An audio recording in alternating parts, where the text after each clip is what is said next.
Hello, I am Natsume Soseki. For 20 years my face appeared on Japan's 1,000 yen note. The paradox was not lost on me, even in death. I was a man who despised the worship of money, and yet I became the symbol of currency itself. They called me Japan's Shakespeare, the greatest writer of the millennium, but titles mean nothing. What matters is this. I spent my entire life dissecting a single question. What does it mean to be modern? What does it cost the human soul to live in an age of endless progress? I died in 1916, with my pen still in my hand, mid-sentence, unable to finish my final novel. That unfinished work was called Light and Darkness. It was an autopsy of the modern heart. And today, more than a century later, I speak to you because that autopsy is not yet complete. The patient is still on the table. The patient is you. Let me begin at the beginning. I was born in 1867, the final gasp of the Edo period, when samurai still walked the streets and Japan had been closed to the world for 200 years. My family was in decline. I was their 8th child, unwanted, treated as excess baggage. Within weeks of my birth, I was adopted out to strangers. When that arrangement collapsed, I was passed to another family. I spent my childhood believing my adoptive parents were my real parents, my actual parents were my grandparents. The lie was only revealed to me years later, by accident. Can you imagine what this does to a child's understanding of love, of trust? I learned very early that affection is conditional. That family is a transaction. That belonging is an illusion people create to comfort themselves. When I wrote the opening line of my first novel, I am a cat. I have no name. I was not describing an animal. I was describing myself. In 1900, the Japanese government sent me to London. I was to be the first Ministry of Education scholar to master English literature. This was my great opportunity, my chance to bring Western knowledge back to Japan and become a bridge between civilizations. Instead, London nearly destroyed me. I lived in poverty, in cramped boarding houses, surrounded by a language and culture that made me feel like, as I wrote at the time, a shabby dog wandering among wolves. The racial isolation was constant. The intellectual pressure was crushing. I was expected to become an English scholar, but what did that mean? To parrot the opinions of Western critics. To pretend I understood their literature better than they did. I suffered what we would now call a nervous breakdown. I spent 2 years in that grey city, questioning everything I had been taught. But from that breakdown came my breakthrough. I call it Jiko Honi, which translates roughly as self-centeredness, but not in the selfish sense. It means validating your own experience as the foundation of truth, rather than borrowing judgments from others. I developed a formula for understanding literature. F plus F. Capital F represents objective fact, the universal impression that anyone might have. Lowercase f represents personal feeling, the subjective emotion that only you can contribute. Western scholarship had taught me to suppress the lowercase f, to pretend objectivity was everything, but I realized that literature lives in the tension between the two. My Japanese experience, my loneliness, my doubts, these were not weaknesses to overcome. They were the very substance of my art. I stopped trying to be an English scholar. I returned to Japan and became a writer. My early works used humor as a mask for rage. I Am a Cat, published in 1905, appears to be a comic novel about a nameless cat observing the household of a neurotic schoolteacher. But the satire cuts deep. Through the cat's eyes, I mocked the pretensions of Japan's emerging intellectual class. Men who wore Western clothes and spouted Western philosophy, but had lost connection to any authentic self. They were sneaking, thieving creatures hiding behind borrowed ideas. The following year I published Bochan, a tale of a young teacher sent to a provincial town where he battles corruption and hypocrisy. The protagonist represents the old Edoko spirit of my native Tokyo, direct, honest, allergic to duplicity. But the world he enters has no place for such honesty. These early works made me famous. They also made me dangerous. In 1907, I made a decision that shocked Japan's intellectual establishment. I resigned from my position as professor at Tokyo Imperial University, the most prestigious academic post in the nation, to become a professional novelist for the Asahi Shimbun newspaper. People thought I had lost my mind. Why would anyone abandon the security of academia for the uncertainty of commercial writing? But I had come to despise the hollow rituals of institutional learning. I wanted to speak directly to readers, not through the filter of academic authority. My focus shifted to a specific type of modern person, the koto yumin, or high-class idler. These were educated men without purpose, too intelligent to find happiness in ordinary work, too proud to accept menial employment. They drifted through life like typewriters without autonomy, capable of producing words but incapable of generating meaning. My novel And Then, published in 1909, anatomized this paralysis. The protagonist Daisuke is a man trapped between bread and freedom. His father demands he enter the family business and marry advantageously. But Daisuke is in love with Michio, his best friend's wife. To choose love means to be cut off from money. To choose money means to be cut off from his authentic self. I was exposing the brutal logic of capitalism before that word was common currency. As I wrote, to live without bread is impossible, but to live only for bread is to not be human. This trap has only tightened in your century. How many of you sacrifice your truest desires for financial survival? How many of you have become strangers to yourselves in the pursuit of security? In 1910, I nearly died. I was at a hot spring resort in Shuzenji when my stomach ulcers ruptured. I vomited 800 grams of blood. I fell into a coma. The doctors pronounced me clinically dead, and yet I survived. But the man who emerged from that crisis was not the same man who had entered it. I had touched what I called the entrance to death. I had glimpsed the absolute darkness that awaits us all.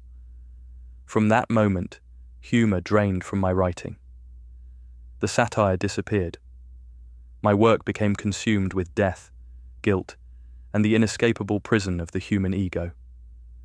If my early novels were diagnoses of social illness, my later novels were surgeries without anesthesia. Kokoro, published in 1914, is perhaps my most famous novel. The title itself is untranslatable. It means heart, mind, spirit, essence, all at once. The story is structured in 3 parts, and it is fundamentally about things left unsaid. A young student becomes fascinated with an older man he calls sensei, teacher, who lives in mysterious isolation with his wife. Only in the final section do we learn sensei's secret. Years earlier, he betrayed his best friend Kei by secretly proposing to the woman they both loved. Kei committed suicide. Sensei has lived ever since in a self-imposed prison of guilt, what I called being dead while alive. The philosophy is stark. Love is a sin, because to love someone is to exclude and hurt another. Egoism makes true communion impossible. The ending of Kokoro is tied to history. General Nogi, hero of the Russo-Japanese War, committed ritual suicide following the death of Emperor Meiji in 1912. This act of junshi, following one's lord in death, seemed anachronistic, a relic of feudal loyalty in a modern age. But it shattered me.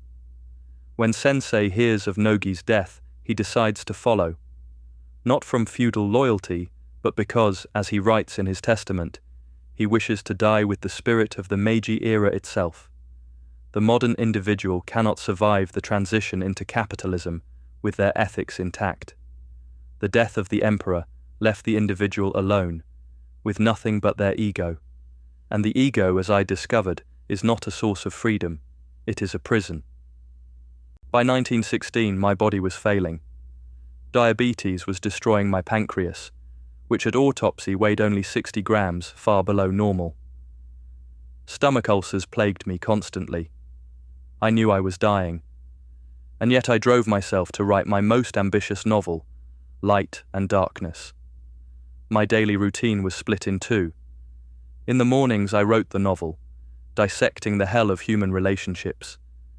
In the afternoons I composed classical Chinese poetry, kanshi, seeking peace in nature and cosmic order. The novel and the poetry were two responses to the same question. How does one find serenity in a world of suffering? Light and Darkness is not a dramatic tragedy. There are no villains, no murders, no obvious catastrophes. The plot is almost banal. A young businessman named Tsuda undergoes surgery for hemorrhoids while his wife Onobu waits anxiously at home. That is essentially the entire story. But the hemorrhoid surgery is a metaphor. The doctor calls for a radical incision. And I was attempting precisely that. A radical incision into the human soul. I wanted to expose the everyday egoism that poisons ordinary relationships, the small selfishness that accumulates like spiritual plaque until intimacy becomes impossible. The marriage between Tsuda and Onobu is a battlefield of egos. Neither character is evil, both are sympathetic, and yet they torture each other through constant strategic maneuvering. Every conversation is a chess match, every gesture is calculated. Onobu suspects that Tsuda still harbors feelings for his former lover Kyoko. Tsuda resents Onobu's need for reassurance. They cannot simply speak honestly to each other because honesty would require vulnerability, and vulnerability is something the modern ego has learned to defend against at all costs. I did not create monsters. I created mirrors. The manuscript stops at section 188. Tsuda has travelled to a mountain spa, where by apparent coincidence, his former lover Kyoko is also staying. They are about to meet. Will he find redemption? Will he return to his wife transformed? Will he fall deeper into egoism? We will never know. On December 9, 1916, I suffered a massive internal hemorrhage. I died with the novel unfinished, but I have come to believe that the unfinished ending is the most honest ending possible. Modern life has no clean resolution. We are all left in the middle of the operation, the incision made but the wound never closed. In my final months, I was obsessed with Michel de Montaigne, the French essayist who lived through religious civil wars 4 centuries earlier. Montaigne developed a philosophy for surviving catastrophe. When everything external is taken from you, when state and homeland and certainty are stripped away, one freedom remains, the freedom to depart on your own terms. He wrote, "Let us learn to die." I was not planning suicide, but I was making peace with mortality, and I was developing my own final philosophy, one that I hoped might cure the disease of egoism that I had spent my career diagnosing. I call it Sokuten Kyoshi. In English, this translates as follow heaven, forsake self. The meaning requires careful explanation.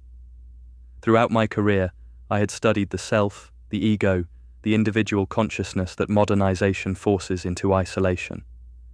Jiko Honi, my earlier philosophy, validated the self as the foundation of artistic truth, but I came to realize that the self can also become a trap. The small self, what we might call the ego, obsesses over status, money, reputation, what others think of us. It is constantly comparing, constantly grasping, constantly anxious. Sokuten Kyoshi means releasing this small self and aligning with something larger, what I called heaven or nature or universal law. This is the fundamental difference between Western individualism and Eastern transcendence. The West says, assert the self, become your authentic individual identity, fight for your rights, express your uniqueness. There is value in this, certainly, but taken to its extreme, it produces the very isolation I diagnosed in my novels. The East, at its best, says, forget the self, dissolve the boundaries between you and the world. recognize that the individual ego is an illusion. When you are no longer defending your territory, when you are no longer calculating advantage, when you stop asking what I gain, then paradoxically you gain everything. Connection becomes possible, love becomes possible, peace becomes possible. I must address a shadow in my legacy. I was a critic of modernization, but I was also a man of the Japanese Empire. When I traveled to Manchuria and Korea, I sometimes looked upon the local populations with the colonial gaze of assumed superiority. This is uncomfortable to admit, but honesty requires it. Yet Asian intellectuals across the continent, from Lu Xun in China to Yi Kwangsu in Korea, still revered my work. Why? Because I articulated what they called the Asian modern sorrow, the pain of being forced to modernize on Western terms, of losing one's cultural identity in pursuit of progress, of becoming strangers in one's own homeland. My contradictions were their contradictions. My suffering was their suffering. In 1915, the year before my death, I published an essay collection called Within the Glass Door. The title referred to my study, where I would sit behind a glass door watching the world pass by. I could see people. They could see me, but we could not touch. I was predicting your world, the world of screens. Today you sit behind glass doors of your own, connected visually to millions of people, yet fundamentally alone. Your algorithms have created what I called Reizenzug, the sensory deprivation that breaks the mind through isolation. The filter bubbles and echo chambers of your digital age are the Gestapo cells of mine, prisons that torture through emptiness rather than violence. I leave you with this. There is a legend that when I was a teacher of English, a student asked me how to translate the phrase "I love you" into Japanese.